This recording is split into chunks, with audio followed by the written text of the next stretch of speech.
after a couple months now of Metaphor Refantazio being released, actually, it's almost been 3 months. Oh my god, dude. 3 months. Oh my god, dude. Anyway, I have finally gotten around to getting the Platinum Trophy on PlayStation 5, and I can confidently say this was a gaming experience I will not forget. This game is one that will stick with me for a while, and I felt more sad than anything once everything was over, and that's how you know you just played a damn good game. I don't want to make this intro too long, so all I'll say is this video will be going over my experience getting all the trophies, how I felt about the trophy list, how I felt about the game, stuff like that. Consider this my love letter to Metaphor in one neat package. Simple enough breakdown? Good. Then we can get started. And if you enjoy the video, consider dropping a like and a subscribe. I'm trying to hit 10,000 subs and it would help a lot. Thank y'all for the support as always. This game's trophy list is exactly what I want out of an Atlus game, or actually just a game in general, where it simply asks you to do everything the game offers. Max all the bonds, do all the quests, and by the time you complete that, you've probably done most of everything else. This might be a hot take, but when they do easy platinums like they did with Persona 5 Royal, it made the experience of actually unlocking all the trophies a lot less satisfying. You didn't need to do much of anything in Royal, but Metaphor is not like that. Metaphor's trophy list is a good mixture of things you can get done really easily, but also ones that only dedicated players are want to go through and complete. The one that sticks out most to me beyond even the quests or bonds is the trophy for beating the New Game Plus exclusive Super Boss.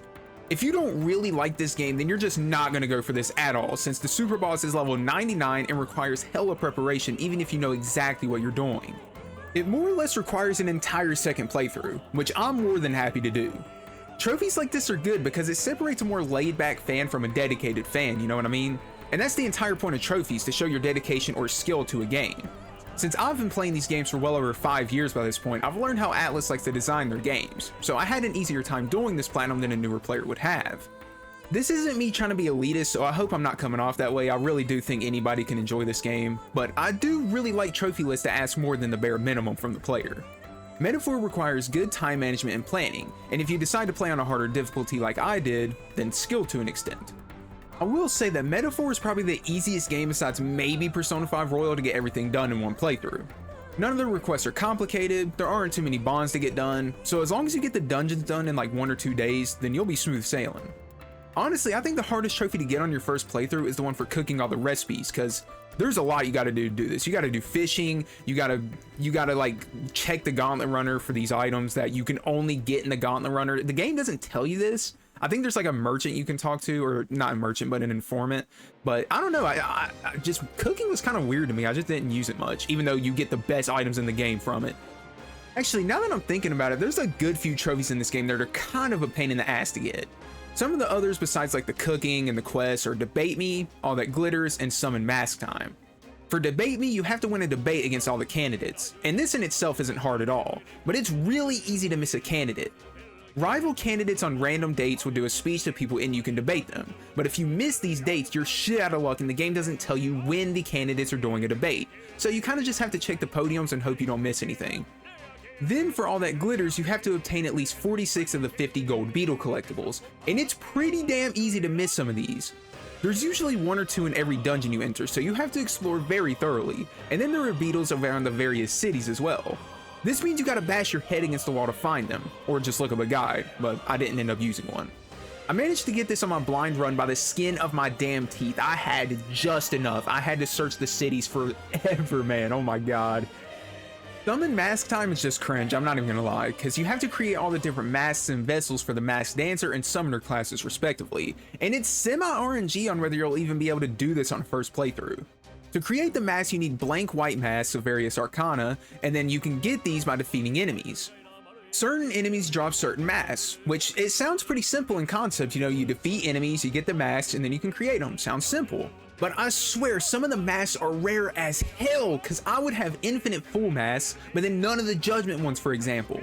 It made the whole experience way more stressful than it needed to be, and the only reason I was able to get this done on my first playthrough is because I made use of the mask shop that opens in Brylehaven. If not for that, then I would have been done for.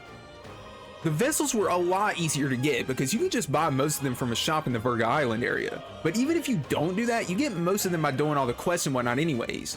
It's much more forgiving and simple than the Masked Dancer mask, which further reinforces my opinion that Masked Dancer sucks, okay? I'm standing by that opinion I had in the tier list video. Masked Dancer sucks. By the time you got the masks you want to make, you probably don't even need them anymore. It's just not a good archetype. It's not well designed at all. It takes an accessory slot. It's still bad. I'm standing on it. I don't care. This video isn't about my hatred of Masked Dancer though. It's about trophies, so let's stay on track. Like I said, this game also has easier trophies as well. There's trophies for beating all the dungeons, using synthesis skills, stuff like that. This is what I meant by it being a good list, because you get some pick-me-up trophies while you work toward the big ones that will take you the entire game to get. It makes the experience of unlocking trophies feel well spread out and fulfilling. There are some of the smaller trophies that are just kind of cringe though, I'm not even gonna lie. There's a trophy called Sword Surfer that simply says to travel a significant distance while blade riding. Sounds simple, you know, like all the trophies sound really simple, but they don't tell you that this means you have to ride this fucking sword for like a straight hour. I think even more than an hour actually.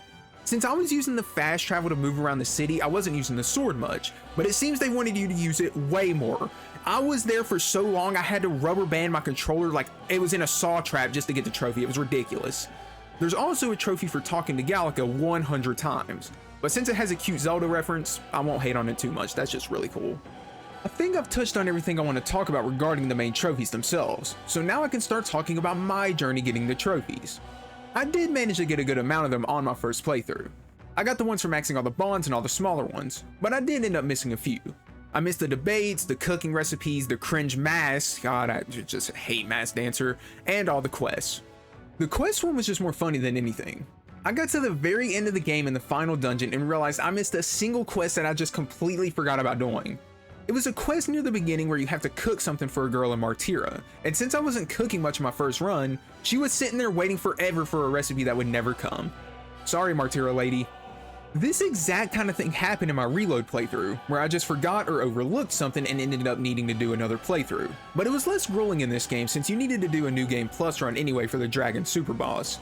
Anything I missed I could clean up in this playthrough, and since I love the game so much, I was actually happy to do this. Metaphor is honestly one of my favorite games I have ever played. The way it tells its story, the way the gameplay and combat loop is structured, I think it's the best thing Atlus has made thus far, just as an overall package. It doesn't have my favorite story, but it's damn close. The only story topping it for me is Persona 2 Eternal Punishment, because that game was just so crazy. It has goated characters, goated music, just goated everything. This game also has one of the best moments I've ever seen in an Atlus game. I won't spoil anything, but if you know, you know. I don't even really need to say what it is. I don't know, man, this game just felt like such a unique experience and I loved everything about it. I said it in my review, but the only moment the game dips in quality a bit is near the end where it starts reusing assets like crazy. But even then, the story gets so good at that point that you can get past it.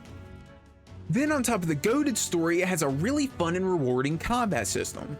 I think the archetype system, while definitely not perfect, it has very clear flaws, made the game feel really freeform. This game honestly reminds me a lot of the combat loop of Persona 2, and I only make that comparison because I recently beat those games. It allows you to use whatever archetype on any party member, it has synthesis skills, formations. I mean, you can't deny there are a good few parallels. The difference between this game and something like Persona 2, however, is this game was way better designed when it comes to the gameplay. The combat is fast and snappy, there's not as much grinding required, performing actions is smooth, the UI and presentation is on point, stuff like that. I think this game is on par with something like SMT5 Vengeance in terms of combat. Maybe a little less fleshed out since that game's sole purpose is the combat.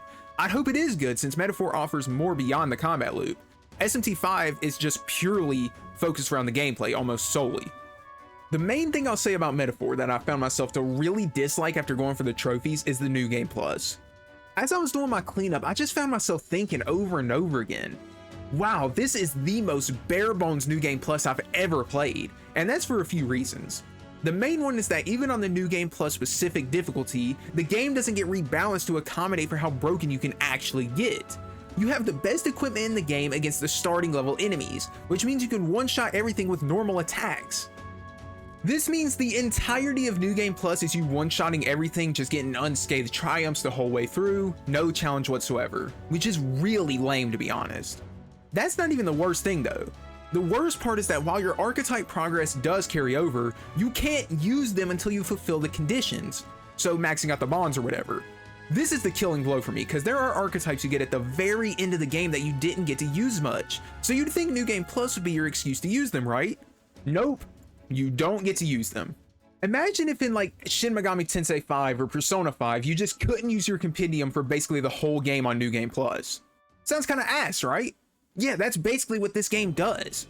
I'm gonna actually make a video going over how disappointing New Game Plus is in this game, because it was such a letdown for an otherwise near flawless game. And I hope if they do a sequel, they reconsider how they balance it, because this is not it. New Game Plus is kind of an add-on, so I'm not gonna, you know, take points off from the game for my review or anything, but it was like, damn man, just never make a New Game Plus like this again.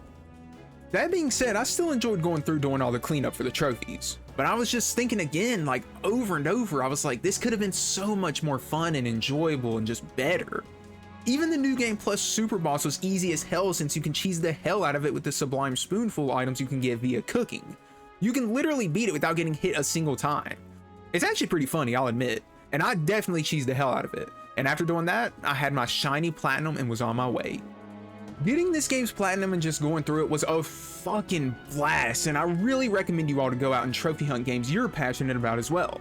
It doesn't have to be Metaphor or any Atlus game, but just any game you love. It's a truly underrated experience, and it gives you an excuse to go play games you love once again. I know my ass is definitely going to be playing the Metal Gear Solid games again on the Master Collection for those trophies once I get some more free time. Honestly though, that's about all I have to say regarding my journey getting this game's platinum. Shorter video, I know, but after the undertaking of the Persona 1 manga video, that video, oh my god, I was up, no joke, 14 hours straight editing that video to get it out on time, and it didn't even end up coming out on time, man. Damn, I ended up coming out a day late. But anyway, I needed a shorter video to just nerd out, and Metaphor's Platinum was a good excuse to do that. If you enjoyed this video, please consider dropping a like and a sub. Again, I'm trying to hit 10,000 subscribers, so I would appreciate it a lot. And you can even have a free cookie as always. I always feed my fam. Here you go, homie. With that said, it's been your boy Yandere Gogeta. Let me know if you like these shorter videos. I'll definitely make some more if y'all like them. And I will see y'all in the next video regardless. Peace out, everybody, and have a great day.